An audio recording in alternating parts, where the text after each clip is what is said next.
आप सभी साथियों का स्वागत है आपके अपने YouTube channel Shri Ram classes में। और राजस्थान कर्मचारी चयन बोर्ड की ओर से 7 और 8 जनवरी को जो सीटी का एग्जाम हुआ था, सीटी एग्जाम जो स्नातक लेवल का था, ग्रेजुएशन लेवल का, उसकी आंसर की जारी कर दी है। तो ये आपका जो 7 तारीख का जो सुबह का पेपर था, 131 कोड ए का जो पेपर था वो वाला इसमें हम देखेंगे। और ये ऑफिशियल आंसर की जो RSSB बोर्ड की ओर से जारी की गई है, सभी हम 150 प्रश्नों की आंसर की इस वीडियो में हम मिलान करेंगे। अगर आपने भी पेपर दिया और आप अगर सीटी 12th लेवल का और आप सीटी के बाद में आपका जो रीट मेंस का एग्जाम है, तो आप ये वीडियो शुरू से अंत तक देखना, आपको काफी फायदा मिलेगा। क्योंकि RSSB बोर्ड के अनुसार यही प्रश्न जो बार बार रिपीट किए जाते हैं। मैं आपको चारों ही पेपर की आंसर की आपको यहाँ पे बताऊंगा, साथ ही आपको यहाँ पे RSSB बोर्ड की ओर से जो पुराने पेपर्स हैं वो भी आपको यहाँ पे देखने को मिलेंगे। तो ये आपके 7 जनवरी का पेपर है, पहली पारी में जो पेपर हुआ था वो वाला। सबसे पहला क्वेश्चन है, अब आपके प्रश्नों का जो क्रमांक के ऊपर नीचे हो सकता है, उसके जो प्रश्न का जो अबसद है, ऑब्जेक्टिव, वो भी आपके ऊपर नीचे हो सकते हैं। तो हम इसमें सीधा आपको उत्तर बताएंगे और मैं आपको वही उत्तर बताऊंगा जो RSSB बोर्ड ने अभी माना है। तो पहला प्रश्न आपके ये सामने है कि निम्नलिखित में से कौन सा राजनीतिक कार्यकर्ता संबंधित देशी राज्य से सुमेलित नहीं है। तो इसमें से आपकी कृष्णदत्त पालीवाल धौलपुर के हैं, मथुरादास माथुर मारवाड़ के हैं, गोपीलाल यादव भरतपुर के हैं। लेकिन इसका जो ऑप्शन नंबर बी है वो करेक्ट आंसर हो जाएगा। हरिमोहन माथुर ये करौली के नहीं है, इसका आंसर आपके बी वाला ऑप्शन हो जाएगा। अब हो सकता है आपके ये हरिमोहन माथुर आपके ऑप्शन नंबर सी में दे रखा हो या ए में दे रखा हो, तो इसका जो आंसर है आपके हरिमोहन करौली वाला है वो गलत है, ये अपना सही सुमेलित नहीं है, अपना आंसर ये हो जाएगा। अगला प्रश्न है कि भरतपुर राज्य प्रजा संघ की स्थापना कब हुई थी। तो ये स्थापना हुई थी आपके 1928 में, इसका आंसर हो जाएगा 1928 में। अगला प्रश्न है आपके 1857 की क्रांति के दौरान जयपुर का पॉलिटिकल एजेंट कौन था। तो 1857 की क्रांति के दौरान जयपुर का जो पॉलिटिकल एजेंट था वो था विलियम ईडन। कौन था ये? विलियम ईडन था। नेक्स्ट क्वेश्चन की बात करें तो चौथा क्वेश्चन है, भारत के किस गवर्नर जनरल के कार्यकाल के दौरान हिंदू विधवा पुनर्विवाह अधिनियम पारित किया गया। तो इसका आंसर हो जाएगा option number C, Lord Canning.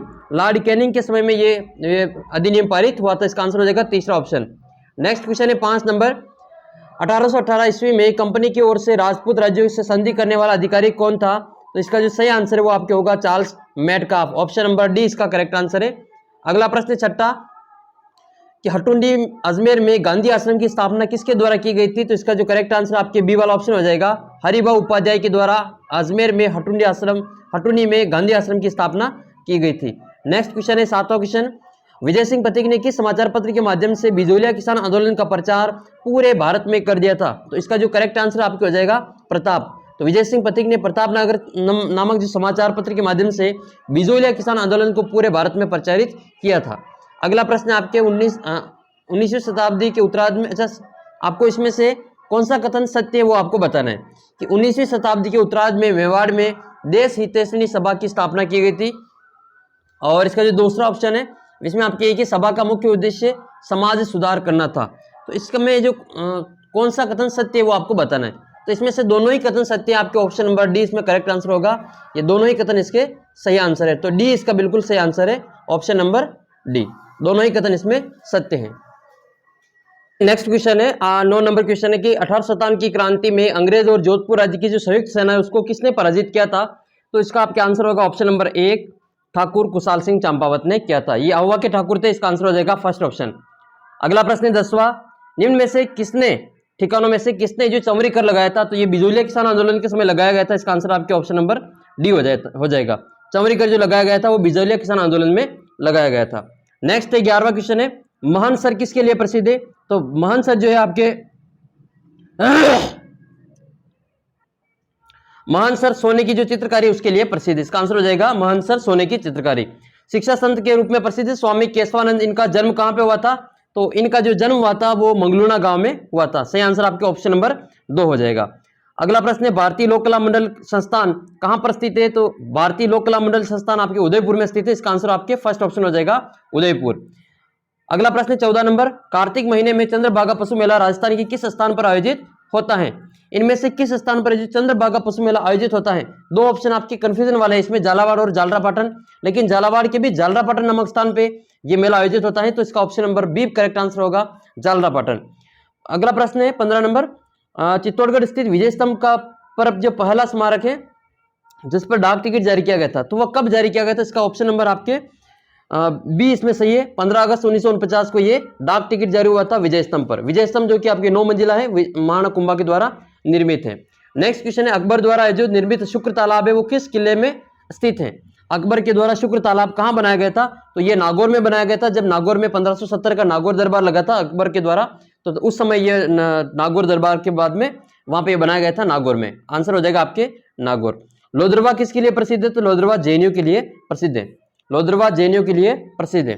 Next question की बात करें तो साहिबदीन नामक जो चित्रकार है वो मेवाड़ के किस शासक का संरक्षण प्राप्त था? साहिबदीन किसका संरक्षण प्राप्त था? तो ये था आपके मेवाड़ के महाराणा जगत सिंह प्रथम। मेवाड़ के महाराणा जगत सिंह प्रथम। अगला प्रश्न आपके, जो फल्गुबाई है उसका संबंध कौन से लोक नृत्य से है? तो फल्गुबाई आपके चरी नृत्यांगना है। किशनगढ़ की ये चरी नृत्यांगना है। अगला प्रश्न आपके, कौन सा एक वाद्य यंत्र ऐसा है जो बाकी तीन से अलग है? इनमें से कौन सा वाद्य यंत्र ऐसा है जो बाकी तीनों से अलग है? तो मशक है, अलगोजा है, शहनाई। ये तीनों ही फूंक दे के बजाए जाते हैं, सुशीर वाद्य यंत्र है। जबकि खड़ताल जो आपके गण वाद्य यंत्र के अंतर्गत आता है। तो आपका ऑप्शन नंबर इसमें ए से आंसर हो जाएगा। अगला प्रश्न है, किस षड्यंत्र में केस में प्रताप सिंह बाहरट को कारावास दिया गया था? तो प्रताप सिंह बाहरट को जो कारावास मिला था वो आपके बनास षड्यंत्र के अंतर्गत मिला था। इसका आंसर हो जाएगा आपके बनास षड्यंत्र। अगला प्रश्न आपके, कौन सा आभूषण और मानव अंग सही सुमेलित नहीं है? इनमें से सुरेलिया कान में पहनते हैं, तिमड़िया गले का आभूषण है, तगड़ी या तागड़ी ये कमर का आभूषण है, रमजोल कलाई में नहीं पहनते, रमजोल तो पैर का आभूषण है। इसका आंसर आपके सी हो जाएगा। श्रीधर अंगारे को किस शैली को प्रकाश में लाने का श्रेय दिया जाता है? तो ये देवगढ़ चित्र शैली है जिसको प्रकाश में लाने का श्रेय श्रीधर अंगारे को दिया जाता है। ये वही देवगढ़ जहाँ पे हजारा के ओरी और मोती महल चित्रण आपको देखने को मिलता है। और बैजनाथ वहाँ के प्रसिद्ध चित्रकार है। अगला प्रश्न आपके ये कि सुमेलित करना है।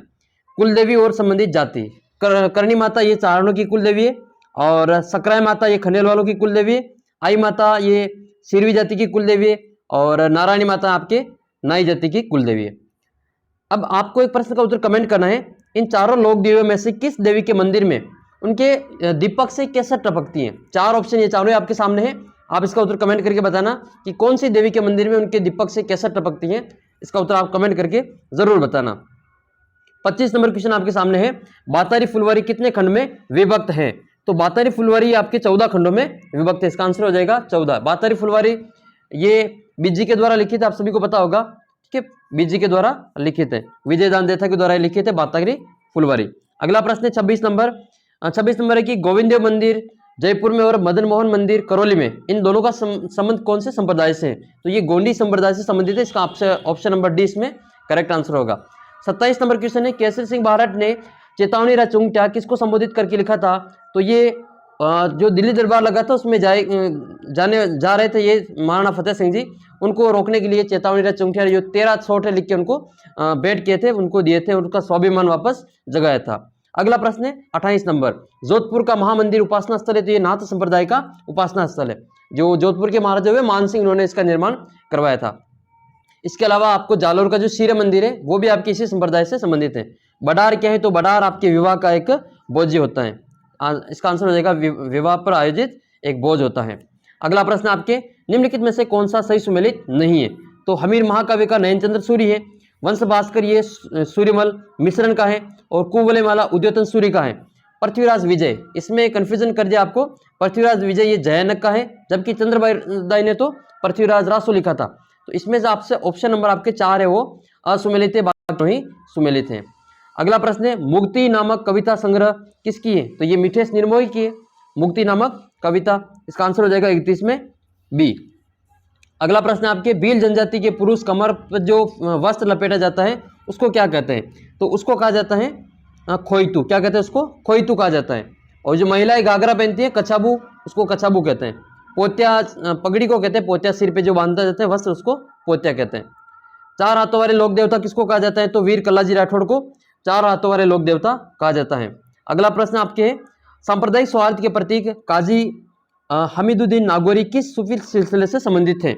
तो ये जो संबंधित थे आपके, ये सुहरावर्दी से संबंधित है। किससे संबंधित है?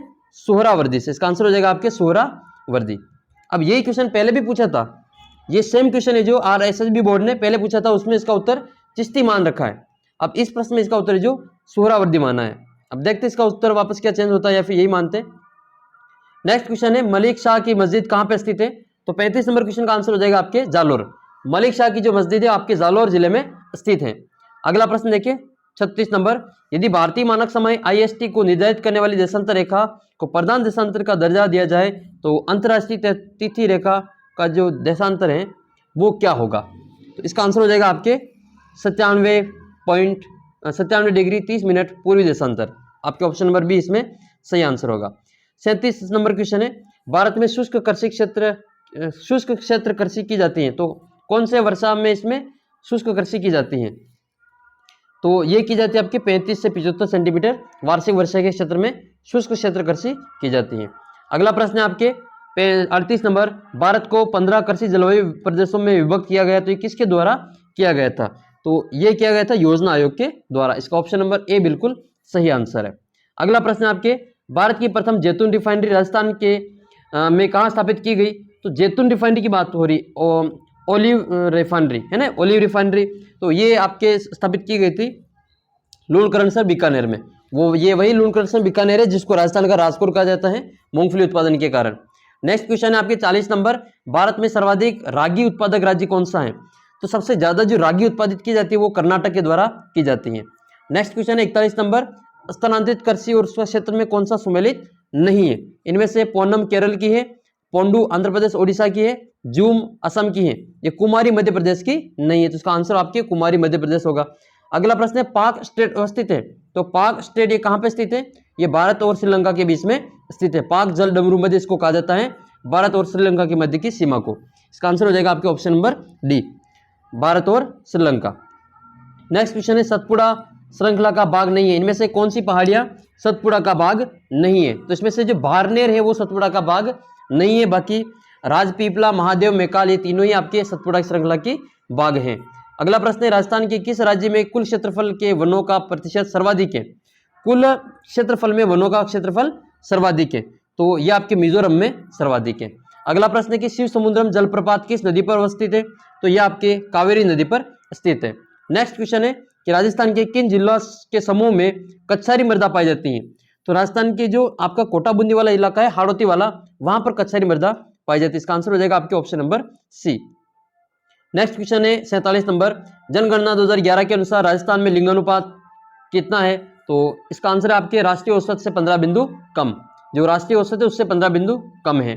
नेक्स्ट है आपके 48 नंबर क्वेश्चन, 2011 की जनगणना के अनुसार राजस्थान की कुल जनसंख्या में अनुसूचित जनजाति का जो जनसंख्या का प्रतिशत है वो कितना है? तो ये है आपके 13.5%।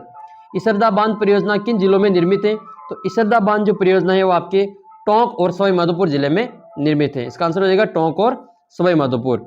नेक्स्ट है, स्थलाकृति और अवस्थी में कौन सा सही सुमेलित नहीं है? तो इनमें से आपके उड़िया का पठार, माउंट आबू, ये सही सुमेलित नहीं है। बाकी आपका बाकर पूर्वी सिरवई, और एक मिनट इसको वापस देखते हैं। ये उड़िया का पठार माउंट आबू में है और बाकर पूर्वी सिरोही में है, बोराट, कुंभलगढ़ और गोगुंदा के बीच में है। लेकिन ये लसाड़िया का पठार ये राजसमंद जिले में नहीं है, ये जयसमंद जिले के पास में स्थित है, उदयपुर जिले में आता है। इसका ऑप्शन नंबर 3 इसमें सही हो जाएगा। अगला प्रश्न आपके, इन सेप्टिसॉल्स मृदा कहाँ पाई जाती है? इन सेप्टिसॉल्स मृदा कहाँ पाई जाती है? तो ये पाली, बिलवाड़ा, सिरोही जिले में पाई जाती है इन सेप्टिसॉल्स मृदा। कौन सा खनिज और खनन क्षेत्र सही सुमेलित नहीं है? इनमें से रॉक फास्फेट, जामर कोटरा सही है, और मैग्नीज, काला खूटा सही है, और लो एस्क, मोरिजा डाबला सही है। लेकिन तांबड़ा जो है वो काला गुमान में नहीं निकलता। इसका आंसर आपके ऑप्शन नंबर सी हो जाएगा। अगला प्रश्न है, शेरगढ़ वन्यजीव अभ्यारण्य किस जिले में स्थित है? तो शेरगढ़ वन्यजीव अभ्यारण्य 12 जिले में स्थित है। 54 नंबर क्वेश्चन है, राजस्थान का सबसे बड़ा कृषि जलवायु प्रदेश कौन सा है? तो राजस्थान का जो सबसे बड़ा कृषि जलवायु प्रदेश है वो आपके अति शुष्क आंशिक सिंचित क्षेत्र हो जाएगा, option number B. Option number B में दे रखा है अति शुष्क आंशिक सिंचित क्षेत्र। नेक्स्ट क्वेश्चन है, बीथड़ी पवन ऊर्जा परियोजना राजस्थान के किस जिले में स्थापित की गई? तो यह आपके जोधपुर जिले में स्थापित की गई है। बीथड़ी पवन ऊर्जा परियोजना जोधपुर जिले में संचालित है। नेक्स्ट क्वेश्चन है 56 नंबर, राजस्थान में कौन से जिलों में जनसंख्या घनत्व 100 व्यक्ति प्रति वर्ग किलोमीटर से कम पाया जाता है? तो इनमें से किस जिले का ऐसा समूह जो 2011 की जनगणना के अनुसार 100 व्यक्ति से भी कम जनघनत्व पाया जाता है? तो वो आपके जैसलमेर, बाड़मेर और बीकानेर, जैसलमेर, बाड़मेर और बीकानेर। नेक्स्ट क्वेश्चन है, राजस्थान राज्य की जो पर्यावरण नीति वो कब घोषित की गई थी? ये 2010 में घोषित हुई थी। इसका आंसर आपके ऑप्शन नंबर बी हो जाएगा 2010। राजस्थान के किस भाग में मक्का सर्वाधिक उत्पादित होती है? तो ये आपके दक्षिण और दक्षिण पूर्वी में उत्पादित होती है। इसका ऑप्शन नंबर ए बिल्कुल करेक्ट आंसर होगा। अगला प्रश्न है आपके 59 नंबर। 2011 की जनगणना के अनुसार राजस्थान के किस जिले में न्यूनतम ग्रामीण लिंगानुपात था? तो न्यूनतम ग्रामीण लिंगानुपात आपके ऑप्शन नंबर 4 सही है इसमें, धौलपुर में न्यूनतम ग्रामीण लिंगानुपात है। अगला प्रश्न है 60 नंबर। खसघास मुख्यतः किन जिलों में पाई जाती है? तो खसघास जो पाई जाती है वो भरतपुर और टोंक वन विभाग में पाई जाती है। इसका option number A correct answer है। खसघास भरतपुर, सवाईमाधोपुर और टोंक जिलों में पाई जाती है। 61 नंबर क्वेश्चन देखें। राजस्थान में नगर पालिका अध्यक्ष के विरुद्ध अविश्वास के प्रस्ताव पर विचार करने के लिए किसी बैठक के गठन के लिए गणपूर्ति उसमें मतदान के हकदार व्यक्तियों की कुल संख्या का कितना भाग होगा? तो ये होगा आपके 3/4। कितना होगा ये? 3/4। राजस्थान विधानसभा के प्रथम प्रोटेम स्पीकर कौन थे? राजस्थान विधानसभा के प्रथम प्रोटेम स्पीकर कौन थे? तो ये थे महाराव संग्राम सिंह। आंसर आपके हो जाएगा फर्स्ट ऑप्शन महाराव संग्राम सिंह। नेक्स्ट क्वेश्चन है। राजस्थान राज्य मानवाधिकार आयोग के अध्यक्ष की जो नियुक्ति है वो राज्यपाल एक समिति की सिफारिश पर करती है, जिसमें कौन शामिल नहीं होता है? तो इनमें जो शामिल नहीं होता है, देखो मुख्यमंत्री होता है, विधानसभा अध्यक्ष भी होता है, विधानसभा में विपक्ष का नेता भी होता है, लेकिन जो हाईकोर्ट का मुख्य न्यायाधीश होता है वो उसमें शामिल नहीं होता है। इसका ऑप्शन नंबर डी इसमें करेक्ट आंसर होगा। अगला प्रश्न है। राजस्थान राज्य सूचना आयोग सूचना नहीं देने पर अधिकतम कितनी राशि का जुर्माना आरोपित कर सकता है? तो ये कर सकते हैं आपके 25,000 रुपये का। नेक्स्ट क्वेश्चन है। राजस्थान में राज्य वित्त आयोग के प्रथम अध्यक्ष कौन थे? तो वो थे आपके के गोयल। कौन थे इसमें? के गोयल। अगला प्रश्न है। राजस्थान में नियोजन विभाग की स्थापना कब हुई? तो राजस्थान में नियोजन विभाग की स्थापना हुई थी 1953 में। अगला प्रश्न है आपके 67 नंबर कि ध्यानपूर्वक कथनों को पढ़िए और फिर आपके सत्य विकल्प का चयन कीजिए। टीकाराम पालीवाल राजस्थान के एकमात्र ऐसे मुख्यमंत्री जो उप मुख्यमंत्री भी रहे। बिल्कुल सही बात है ये तो। और हरिशंकर बाबड़ा राजस्थान में अब तक के सबसे लंबे समय तक उप मुख्यमंत्री रहे। ये दोनों बिल्कुल सही कथन है। आपके ऑप्शन नंबर सी इसमें करेक्ट आंसर हो जाएगा। 67 का 1 और 2 दोनों कथन सही है।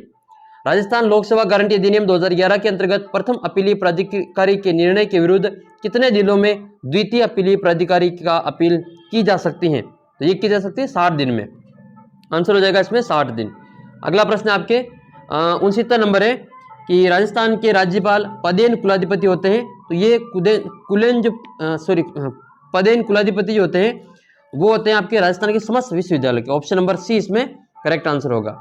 अगला प्रश्न आपके राजस्थान निम्न में से राजस्थान के किस मुख्यमंत्री के कार्यकाल में सर्वाधिक बार राष्ट्रपति शासन लगाया गया था? तो सबसे अधिक बार जो राष्ट्रपति शासन लगा था वो भैरव सिंह शेखावत के समय में लगा था।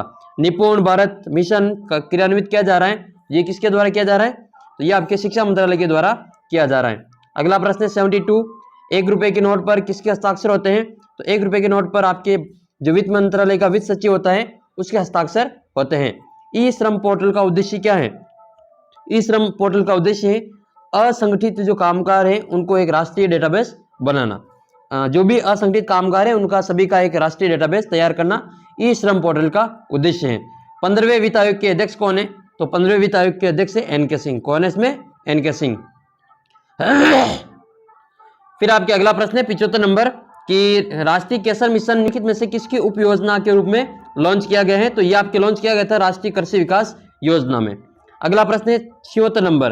प्लान इकोनॉमी फॉर इंडिया पुस्तक किसके द्वारा लिखी गई थी? तो ये जो लिखी गई थी आपके एम विश्वेश्वरैया के द्वारा लिखी गई थी। 77 नंबर क्वेश्चन है भारत में हरित क्रांति से संबंधित है? इनमें से कौन सा भारत में हरित क्रांति से संबंधित है? तो उच्च उत्पादकता के जो किस्म है उनके बीजों से संबंधित आपके हरित क्रांति का संबंध है।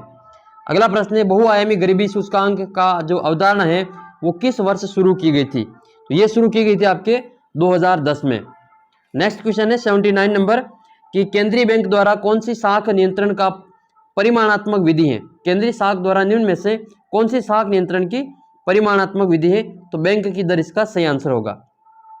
अगला प्रश्न आपके 80 नंबर 1960-61 में गहन कृषि जिला कार्यक्रम अंतर्गत कितने जिलों को इसमें समाहित किया गया था? तो गहन कृषि जिला कार्यक्रम ये 1960-61 में शुरू हुआ था और इसमें आपके 7 जिले शामिल थे। कितने जिले?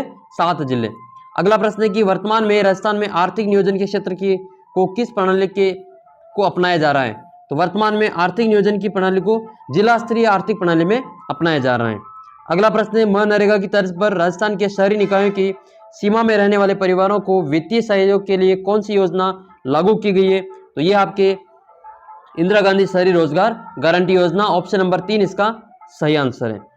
83 नंबर क्वेश्चन है, राजस्थान के किस जिले में जियोलॉजिकल सर्वे ऑफ इंडिया 2021 के नवीनतम सर्वेक्षण में सीमेंट ग्रेड लाइमस्टोन के विशाल भंडार मिले हैं? तो ये मिले आपके जैसलमेर जिले में, सानू क्षेत्र है, यहाँ पे आपको यही भंडार मिले हैं।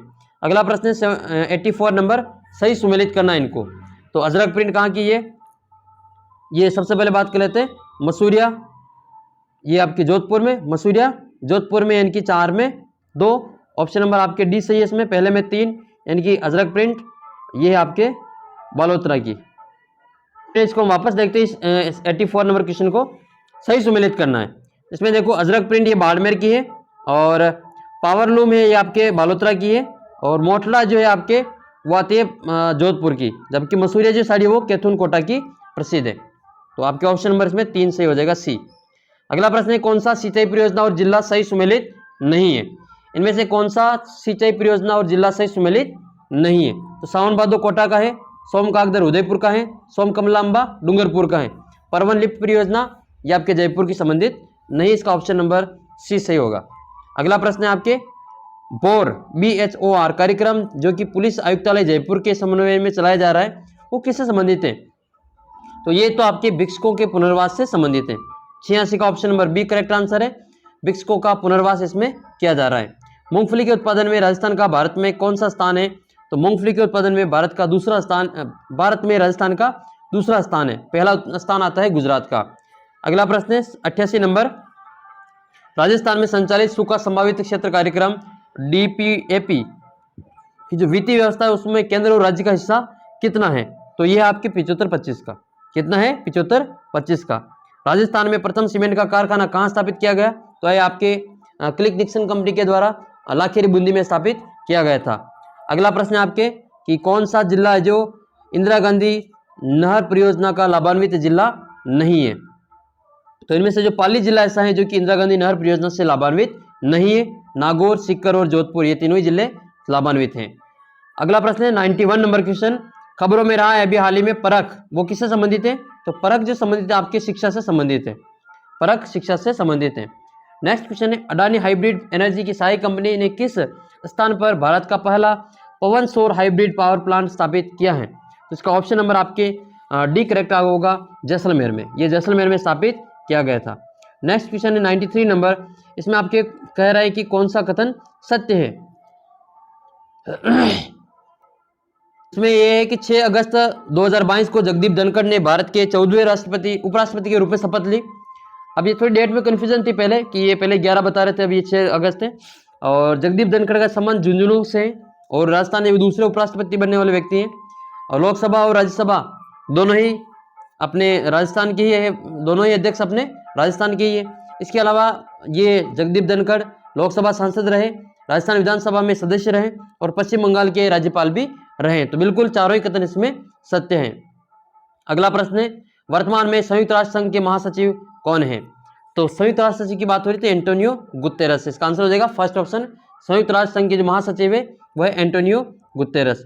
सीमा सुरक्षा बल द्वारा जनवरी 2022 में चलाया गया सीमा पर कौन सा अभियान चलाया गया था? तो सीमा सुरक्षा बल के द्वारा ये ऑपरेशन सर्द हवा चलाया गया था, ऑप्शन सी इसका करेक्ट आंसर होगा। के बिरला फाउंडेशन द्वारा 32वां बिहारी पुरस्कार जो डॉक्टर माधव हाड़ा को मिला है वो उनकी कौन सी कृति के लिए मिला है? तो ये मिला था आपके पचरंग चोला पहर सकीरी, ऑप्शन नंबर ए इसमें करेक्ट आंसर होगा। नेक्स्ट है, किस रेलवे स्टेशन को प्लेटिनम ग्रीन रेलवे स्टेशन की रेटिंग दी गई है? तो इनमें से किस, तो इसमें आपके ऑप्शन नंबर डी सही है 97 में, लेकिन इन्होंने जो माना वो ए माना है। 97 में इसका उत्तर ए माना है हैदराबाद, जबकि प्लेटिनम ग्रीन रेलवे की रेटिंग जो दी गई थी हाल ही में वो जोधपुर रेलवे स्टेशन को दी गई थी। देखते हैं इसका उत्तर अब वापस ये क्या करते हैं इसको। अगला प्रश्न है आपके 98 नंबर, जनवरी 2023 में 108वीं इंडियन साइंस कांग्रेस आयोजित होगी। तो इसका जो ऑप्शन आपके 4 है नागपुर वाला वो सही है, ये नागपुर में आयोजित होने वाली है। अगला प्रश्न आपके हाल ही में यानी कि 9 अप्रैल 2022 को राजस्थान के किस लोक संगीत कलाकार को संगीत नाटक अकादमी पुरस्कार से प्रदान किया गया था, सम्मानित किया गया था? तो ये है आपके गाजी खा बरना। इसका आंसर हो जाएगा आपके गाजी खा बरना। नेक्स्ट क्वेश्चन है फ्रेंच ओपन 2022 में महिला एकल की विजेता कौन है? तो वो है इगा स्वियातेक। आपके फर्स्ट ऑप्शन इसमें से होगा इगा स्वियातेक। नेक्स्ट क्वेश्चन है किस समूह में ग्राफिकल फाइल एक्सटेंशन है? कौन से समूह में ग्राफिकल फाइल एक्सटेंशन है? तो ये होगा जेपीजी, जीआईएफ और बीएमपी। ये आपके option number D correct answer होगा।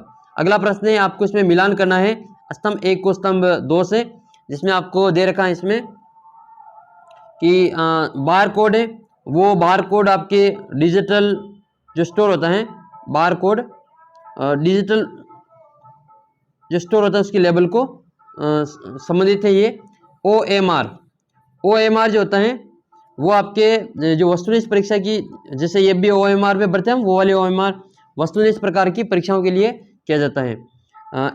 एमआईसीआर ये बैंक चेक के लिए जाना जाता है, तो इसमें आज क्या हो जाएगा बैंक चेक। और क्यूआर जो कोड होता है, क्यूआर कोड वो आपके ऑनलाइन पेमेंट के लिए होता है, ऑनलाइन पेमेंट के लिए। और ओसीआर जो होता है वो छपे हुए पेज में एडिटेबल टेक्स्ट का रूपांतरण होता है। तो आपके इसका 5 हो जाएगा। आपका ऑप्शन नंबर ए इसमें सही आंसर है। अगला प्रश्न है एमएस वर्ड 2019 के संदर्भ में अंतिम परिवर्तन स्थान पर जाने के लिए कौन सा स्ट्रोक है? इनमें से कौन सा स्ट्रोक है? तो इसका ऑप्शन नंबर सी से हो जाएगा shift plus F5, shift plus F5। Next है एमएस एक्सेल में कौन सा सही फॉर्मूला है? एमएस एक्सेल में कौन सा सही फॉर्मूला है? तो आपके ऑप्शन नंबर बी सही है इसमें, पावर 2 3 वाला। ठीक है, ये वाला ऑप्शन नंबर बी है, बराबर पावर ब्रैकेट 2 3। नेक्स्ट क्वेश्चन की बात करें तो NTFS का मतलब क्या है और इसको किसके द्वारा विकसित किया गया था? तो ये न्यू टेक्नोलॉजी फाइल सिस्टम है, माइक्रोसॉफ्ट के द्वारा इसको विकसित किया गया था। न्यू टेक्नोलॉजी फाइल सिस्टम है माइक्रोसॉफ्ट के द्वारा। लाइफाई के बारे में निम्नलिखित कथनों पर विचार कीजिए। लाइफाई के बारे में तो इसमें से जो सही कथन उसके ऊपर आपको चयन करना है। तो इसमें से आपका ऑप्शन नंबर 2 सही है। एक तो यह तकनीक प्रकाश के द्रव्यमान स्पेक्ट्रम का उपयोग करती है और लाइफाई वाईफाई से सस्ती तकनीक होगी। आपके ऑप्शन नंबर 2 और 4 इसमें सही आंसर है। नेक्स्ट क्वेश्चन की बात करें 107 नंबर, जैव विविधता के संबंध में कौन सही कथन का आपको चयन करना है? तो इसका आंसर आपके ऑप्शन नंबर ए हो जाएगा, जैव विविधता भूमध्य सागर की ओर बढ़ती है। फर्स्ट ऑप्शन इसका करेक्ट आंसर है, जैव विविधता भूमध्य सागर की ओर बढ़ती है। अल्प विराम के आकार की जो जीवाणु है वो क्या कहलाते हैं? तो वो कहलाते हैं आपके विब्रियो कोलेरी। जो हेजा का होता है वो अल्प विराम आकार के जीवाणु होते हैं। नेक्स्ट क्वेश्चन है 2 शाखाओं वाले समांतर परिपथ का प्रतिरोध 12 ओम है और एक शाखा का प्रतिरोध 18 ओम है, तो दूसरी शाखा का प्रतिरोध कितना होगा? तो वो होगा आपके 36 ओम। ऑप्शन नंबर बी इसका सही आंसर है। यदि कोई वस्तु स्वतंत्र रूप से पृथ्वी पर गिरती है तो उसकी कुल ऊर्जा क्या होगा? कुल ऊर्जा में स्थिर रहती है। स्वतंत्र रूप से गिरती है तो उसकी कुल ऊर्जा स्थिर रहती है। 111 नंबर क्वेश्चन है, आपको मिलान करना है इसमें रासायनिक पदार्थ और उसके अनुप्रयोग से संबंधित है। तो ब्लीचिंग पाउडर का जो प्रयोग है वो किया जाता है विरंजक के रूप में, विरंजकीकरण में किया जाता है। और फिर है आपका दूसरे बेकिंग पाउडर। तो बेकिंग पाउडर का जो प्रयोग किया जाता है बेकिंग पाउडर का प्रयोग किया जाता है आपके ये एंटासिड के रूप में किया जाता है। और फिर आपके वॉशिंग पाउडर, ये इसका प्रयोग कांच बनाने में किया जाता है।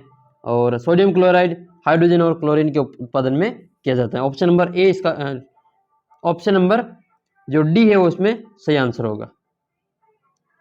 नेक्स्ट आपके निम्न विकल्पों पर विचार कीजिए। ये आपके मीथेन, नाइट्रस ऑक्साइड और हेलोन्स कौन सी जो समतापी ओजोन के ह्रास के लिए उत्तरदायी है? ठीक, समतापी मंडल जो ओजोन के ह्रास के लिए उत्तरदायी है। तो इनमें से 1 2 3 तीनों ही हो जाएगी, मीथेन, नाइट्रस ऑक्साइड और हेलोन्स। अगला प्रश्न 113 नंबर, OTEC का अर्थ बताना है। तो OTEC का अर्थ है ओशन थर्मल एनर्जी कन्वर्शन। आपके ऑप्शन नंबर 3 इसमें से हो जाएगा, ओशन थर्मल एनर्जी कन्वर्शन। आपके ऑप्शन नंबर सी इसका करेक्ट आंसर है। 114 नंबर है, इसमें आपके पूछा गया है कि कौन सी ग्रंथि है जो बच्चों में बड़ी होती है, सबसे बड़ी होती है, लेकिन यौवन की शुरुआत के साथ ही वह सिकुड़ जाती है और वसा द्वारा प्रतिस्थापित हो जाती है। तो इसका आंसर आपके बी से हो जाएगा, थाइमस ग्रंथि। कौन सी ग्रंथि है? थाइमस ग्रंथि। अगला प्रश्न आपके, इसरो के बारे में कौन सा कथन सही है, उसका आपको चयन करना है। इसरो के संबंध में कौन सा कथन सही है? तो इसरो के द्वारा पहले भारतीय उपग्रह का निर्माण किया गया, ये गलत है। पहले भारतीय उपग्रह का निर्माण 1975 में भारत के द्वारा नहीं किया गया था, इसका प्रक्षेपण 1900 यूएसए द्वारा प्रक्षेपित किया गया था, ये गलत है यूएसए, ठीक है, यूएसए नहीं है। और फिर आपके दूसरा इसमें और तीसरा इसमें सही है, तो ऑप्शन नंबर बी इसका करेक्ट आंसर है। 116 नंबर है। फिर आपके गणित का क्वेश्चन है ये कह रहा है कि एक व्यापारी कुर्सी के अंकित मूल्य पर 20% की छूट देता है और 10% की छूट देता है, और कुर्सी का मूल्य है वो आपके 2000 रुपये, तो ग्राहक को कितने राशि इसमें चुकानी पड़ेगी? तो इसका आपके option number D correct answer है, 1440 रुपये। 1440 रुपये, डी वाला ऑप्शन इसमें सही होगा। 117 नंबर क्वेश्चन है, यदि हम शिक्षक को छोड़ दें तो छात्रों को और एक शिक्षक की जो कक्षा की औसत आयु है वो 0.5 वर्ष कम हो जाती है, तो यदि प्रारंभिक औसत आयु 18 वर्ष है तो शिक्षक की आयु कितनी होगी? तो इसका आंसर हो जाएगा आपके 38 वर्ष। नेक्स्ट है, एक निश्चित राशि पर 5%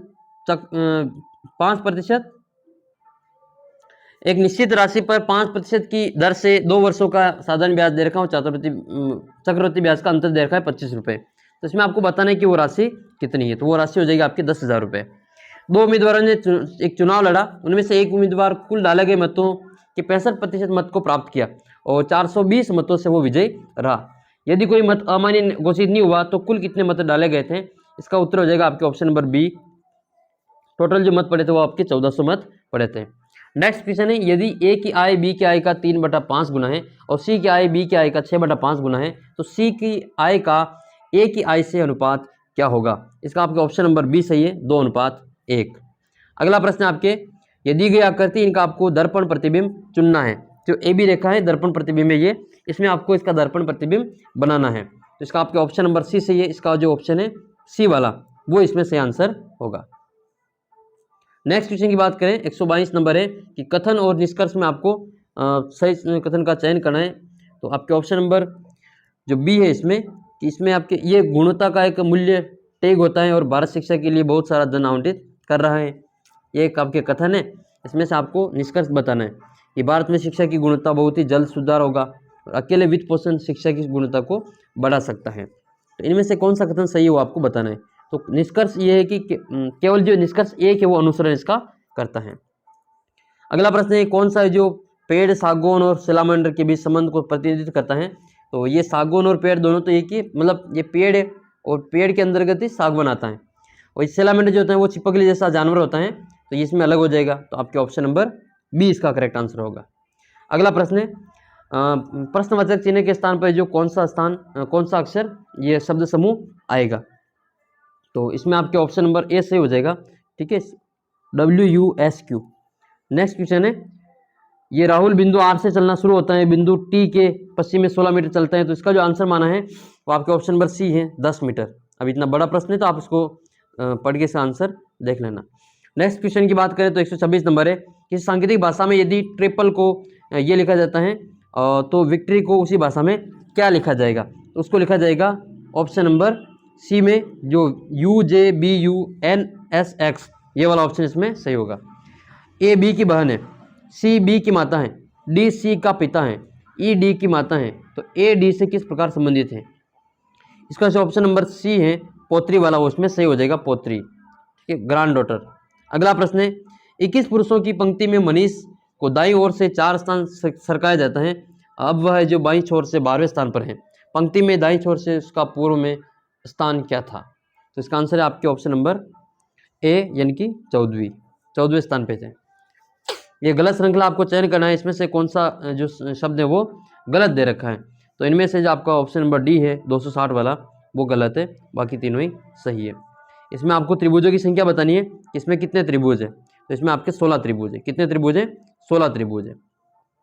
फिर आपके हिंदी के प्रश्न ये, हिंदी में आपको बताना है कि अयादी स्वर संधि की दृष्टि से असुमेलित विकल्प का चयन करना है, तो इनमें से जो आपका ऑप्शन नंबर ये विधायक वाला है वो गलत है, बाकी सभी सही सुमेलित है।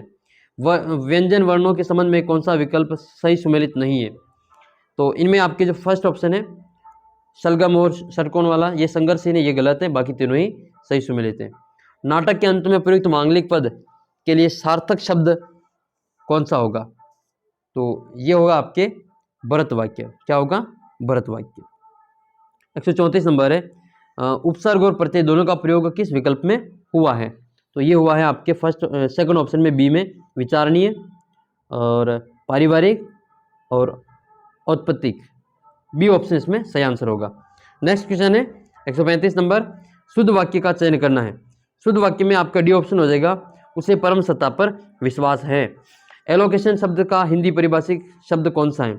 एलोकेशन, तो एलोकेशन में आपके हो जाएगा नियतन। क्या होगा? नियतन। किस विकल्प में तत्पुरुष समास का प्रयोग नहीं हुआ है? तो इनमें से आपके अंधविश्वास में तत्पुरुष समास का प्रयोग नहीं हुआ है, बाकी शपथ पत्र में है, सेवानिवृत्ति में है, ख्याति प्राप्त में है। अगला प्रश्न है 38 नंबर, इसमें आपको पूछा गया है कि विलोम शब्द की दृष्टि से किस विकल्प का चयन, मतलब संगत विकल्प का चयन इसमें आपको करना है विलोम शब्द की दृष्टि से। तो इसमें से आपका जो सेकंड ऑप्शन है, अदम, उत्तम, अज्ञ, विज्ञ, अग्रपश्च, ये सही है। असंगत विकल्प का चयन करना है, तो इसमें आपके ऑप्शन नंबर सी सही है, माता जी प्रतिदिन बाग में जाते हैं। ये रंजक यानी ये गलत है इसमें, ठीक है, ऑप्शन नंबर सी हो जाएगा। 140 नंबर है, कौन सा शब्द संज्ञा से निर्मित विशेषण नहीं है? इसका ऑप्शन नंबर बी सही है, चिंतन। फिर आपके इंग्लिश के क्वेश्चन में आपको डायरेक्ट इंग्लिश के जो ऑप्शन है वो बता दूंगा। सेटिस्फाइड, ये आपके इसका आपको सिनोनिम्स बताना है, तो इसका आपकी जो माना है ऑप्शन ए इसमें सही है, सरप्रेस्ड। फर्स्ट ऑप्शन इसका सही उत्तर माना है। अगला प्रश्न है, फिर आपके एंटोनिम्स बताना है आपको, तो इसका ऑप्शन माना है आपके 142 का ये एपैथी। नेक्स्ट है, some game prepare the children for, इसका आंसर है आपके option number B, adolescence and adulthood. फिर आपके कुछ वाक्य दे रखा है, इसको आपको हिंदी में रूपांतरित करना है, ट्रांसलेट करना है। इसका आपके ऑप्शन नंबर 3 सही है, माँ क्या आप मेरी किताबें बैग में रख सकती हो। फिर आपके 145 है, इसमें आपको करेक्ट स्टेटमेंट या आपको लेटर राइटिंग करना है इसमें। तो फिर इसमें आपके ऑप्शन नंबर सी आंसर इसका सही है कि ऑप्शन नंबर जो सी है वो बिल्कुल, जो तीसरा ऑप्शन है वो ये करेक्ट है, बाकी तीनों ही गलत है। अगला प्रश्न 146 नंबर, गिव वन वर्ड सब टाइटल, इसका आपको सब टाइटल देना है, तो इसका आपके ऑप्शन नंबर हो जाएगा ए, SHOAL, शॉल वाला इसमें सही आंसर होगा। चूज द अंडरलाइन, इसमें आपको फ्रेज चूज करना है, तो इसका ऑप्शन नंबर आपके डी सही है, 6। नेक्स्ट, और बाकी के पेपर भी मैं आपके अपलोड करूंगा, आप चैनल को सब्सक्राइब कर लेना। नेक्स्ट आपके 138 नंबर, इसमें आपको करेक्ट ये इसको आपको इनडायरेक्ट में चेंज करना है, तो इसका जो इनडायरेक्ट है आपके मैं डायरेक्ट बता देता हूँ आपको, ऑप्शन नंबर बी है, the teacher asked the student to take back their books. और फिर आपके इसमें करेक्ट फॉर्म भरनी है आपको, तो इसमें आपके ए एंड द का प्रयोग करना था इसमें। 149 में बी सही है, द और ए हो जाएगा। 150 में आपके करेक्ट ऑप्शन चूज करना है पैसिव वॉइस में, तो ये I was made to laugh. तो ये थे आपके 150 प्रश्नों के आंसर जो बोर्ड ने माने हैं, वही मैंने आपको आंसर बताएं। तो आपको अगर डाउट हो किसी प्रश्न में तो आप उसका उत्तर नीचे कमेंट कर सकते हैं। आपके 150 में से कितने प्रश्न सही हो रहे हैं आप कमेंट करके ज़रूर बताना। अगर आप RSSB बोर्ड के पुराने पेपर और देखना चाहते हैं तो चैनल को सब्सक्राइब कर लेना। मैं आपके सभी पेपर डालूंगा, RSSB बोर्ड की 2015 से लगा के अब तक के जितने भी पेपर हुए हैं, सारे के सारे पेपर के आंसर की मैं आपको यहाँ उपलब्ध कराऊंगा, आप चैनल को सब्सक्राइब कर लेना। मिलते हैं दोस्तों आपको अगले वीडियो में, और टेलीग्राम ग्रुप ज्वाइन कर लेना, टेलीग्राम ग्रुप का लिंक आपको नीचे डिस्क्रिप्शन बॉक्स में दे रखा है। तो मिलते हैं आपको अगले वीडियो में, तब तक जय हिंद, जय भारत।